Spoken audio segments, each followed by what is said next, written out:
couple months ago, I did some videos on a subject called the Gray Man. It was a 9-part series about blending in during a disaster. And it was a big hit. There's not hardly a week or two goes by where somebody doesn't say, can you do more of the Gray Man videos? You know, I'm on here to teach, but I'm also on here to learn.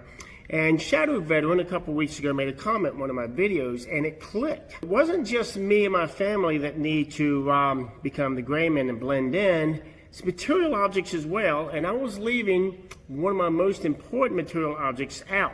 So I'm going to do a new series on the Gray Man, and if you're interested in seeing the others, I put them all together, and it's an 8-minute video that I posted over on my YouTube account and my YouTube channel, and look at the Gray Man videos. Now, what this series is about is this comment right here. Now, it's kind of hard to blend in and be just down and out as everyone else if we are the only ones with a running vehicle. So, we're going to have to set our vehicle up to blend in as well, and to be a derelict just like all the other vehicles around until we need it. So hopefully you've seen the previous Gray Man videos and how you and your family have got to act, you've got to dress, your hygiene, all of that to blend in with everyone around you. And it's going to be no different with your vehicle that may be running. You may have it like this here. This is my main bug out vehicle because it is EMP proof. But the thing is, I don't want anyone to know that should something like that occur, that this is still running. So the first thing I have to do is make it look like a derelict vehicle. I'm going to have to sit here nice and quiet until I'm ready for it. And then when I'm ready for it, it's not going to be able to blend in anymore. It's going to be noticeable and noisy because it may be the only vehicle on the road. So the first thing we're going to start with is blending this truck in. Should there be an EMP? And we want to make sure no one is suspicious that this thing will still run. Yes, honey, I absolutely understand that there will be a lot of these pre-computer vehicles left over and running after an EMP. And had you looked up here and noticed, you would see that this was part of a series. And what is this series about? It's about pre-computer cars that are left running after an EMP. Now, what I'm here discussing is these people foolish enough to continue driving their cars after an EMP to run out of fuel, they'll break down, or they will simply be taken from you by people that need a running vehicle. That's why, if we're not planning on escaping anywhere and staying at home, we want to make our bug-out vehicle look like a derelict, make it so it can't run at all until we absolutely need it.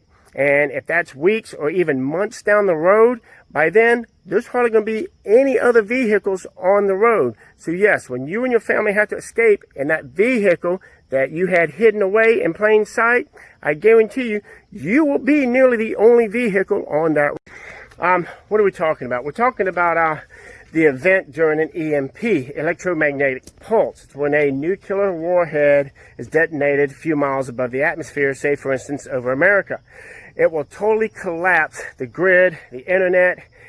It will kill anything that has a CPU, processor, computer chips. All electronics will be dead, including vehicles that have these in them as well, except for pre-computer vehicles, the ones that don't have all the electronic stuff like that, like my truck, for instance. How is my truck EMP approved? Well, it's because all the electronics, all the sensors that run on CPUs, anything like that, motherboards, have been stripped out of it. The only thing left in there, runs electricity, is the alternator and the battery, which won't be affected. Let's discuss the car situation. It is believed that if an EMP hit, most all cars would be dead in the water due to having the processors, computer chips, and all that burned up. I read an article years ago, don't recall what the article was called, where it was written, any of that. You might have to research it yourself. But the government did do an experiment on 10 updated cars with the computers and all that in there. They put them in an EMP simulator, cranked them all up, and while they were running, they blasted them with the EMP. All of them shut down, and I believe they went in there, disconnected all the batteries, waited a while, connected them back, and something like 6 or 7 of them started right back up. Another one ran kind of rough, but 2 of them wouldn't run all together. So they refused to tell what make and model they were. I've got a theory on that. My theory is, and it's a theory, didn't read it anywhere, it's my opinion, is that they started back up because they just have to have the computers and stuff reset. But in my opinion, the bodies were more than likely all metal, which turned them into more or less a Faraday cage. What's a Faraday cage? It's a box specifically built to keep radiation and EMPs from blasting what's inside. For instance, your microwave is one, just in reverse. Keeps everything from being blasted outward. So, because of that theory, that's why I have an 87 truck, diesel. I've stripped all the little computer chips, sensors, all that out. I have 2 updated cars that are fully loaded, but when I bought them, I made sure the bodies were all metal. So, you know, like I said, all this is theoretical. If we're going to try to stay in our homes during an event like an EMP, but we know we have a running vehicle, we don't ever want to start this thing at all after the event until we're ready to use it. But one thing you need to start doing is reconnaissance. Start getting out when you're talking to your neighbors, getting news, finding out what's going on. Remember, you got to act just as ignorant as everyone else, and that you don't know what's happening. But you want to see if you can get any information on how the roads are, where the blocks, the traffic tie-ups, the cars that have crashed, because you're going to have to build in your mind and make notes that when you finally do use your vehicle to get out of town, you got to know which roads are available for you and that aren't clogged up. I was going to wait until tomorrow to make any more videos on the Gray Man bug-out vehicle.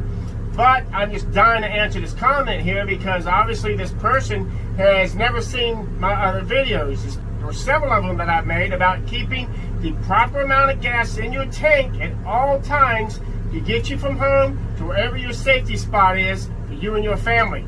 Let's not forget about stored gas. If you've seen my recent videos on my bug-out vehicles, you know just how much gas I have to get me wherever I need to go. So don't let comments like this get you down. Keep the proper amount of gas in the tank at all times to get you from point A to point B. And if you, after an EMP, if your car's going to be sitting for a few months, make sure you have on hand a good gas stabilizer to put in the tank and any stored gas that you're not going to be using for a while. And if there is an EMP, I really don't have to worry much about hiding my truck. Although, even though my nearest neighbor is a quarter-mile away, I still have to let the truck remain silent because it's a diesel, and we all know what diesels do when you crank them up. They get noisy. And my neighbor a quarter-mile away can easily hear this truck cranking up. Also, if we use this truck to escape whatever danger there is that's running us off our property, one of the biggest problems we're going to have going down the road is letting people a mile ahead of us know we're coming, that there's a running vehicle heading this way, and that could set my family and I up for danger as well because they could try to entrap us and take the vehicle and our lives. But that's why I have a little solution for that as well in the next video. Now, in a previous video, you heard how loud the truck is. If my wife and I and the dogs and other animals need to escape, we're going to want to leave as quiet and stealthy as possible. And of course, that's not possible at all as long as this truck can be heard from a mile away. So what I'm planning on doing, just like any other diesel, you can see how wide the exhaust is on this thing. I'm planning on putting dual exhaust on it and making it as quiet as possible. Now, before a bunch of you come on here and start reminding me of the power that I'm going to be reducing in the truck, yes, it will reduce power, however, not that much. And the roads are still going to be torn up, messed up. I'm not going to be able to pick up a lot of speed anyway. So the main thing I'm looking for leaving my home and creeping down these roads is stealthiness. There's no stealthiness at all if people can hear me coming a mile away. Woke up to this question here this morning and loved it.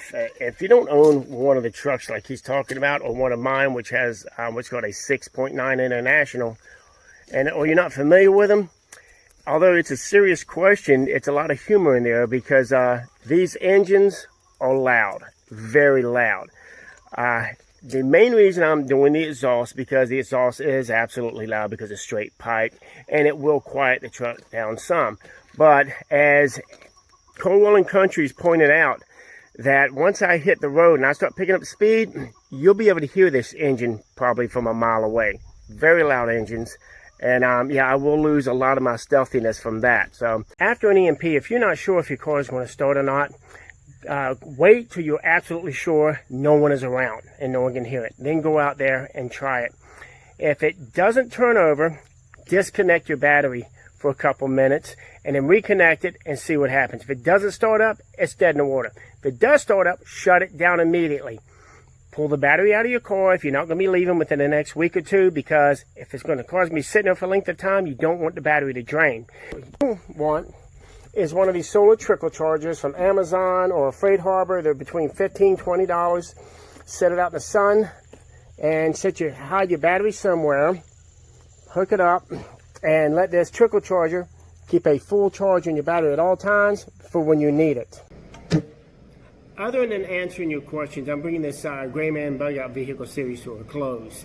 But I do need you to keep this in mind. If you've got a running vehicle after an EMP and you're not planning on leaving right away, make damn sure your neighbors or whoever it is around you does not know about that vehicle, because they're going to expect you to take their family as well when you leave, regardless if you've got room or not. If you don't, they're going to try to take that vehicle. If they can't take the vehicle, you can be guaranteed that they're going to tell everyone around them that you've got a running vehicle, and you're going to have a mob in your front yard that's going to put you and your family in danger. Yeah, I said last night with the finale, but I always address concerns as well. Now, Elizabeth, if it is something you're worried about, here would be my opinion. If you've got a place to go after an EMP with a running car, I would suggest go there. I wouldn't say as soon as you can. What I would do is once you find out what's going on, hide the car the best you can around the house and start packing it. Because my opinion is, in the first 12, perhaps 24 hours, people are going to be confused about what's going on. And also, there will still be cars on the road running and driving around, and that will help you blend in and make your family least likely to have their car taken from you. So you got a good window there after an EMP to, process everything, get the car, your family packed, and get the hell out of Dodge. Appreciate the question.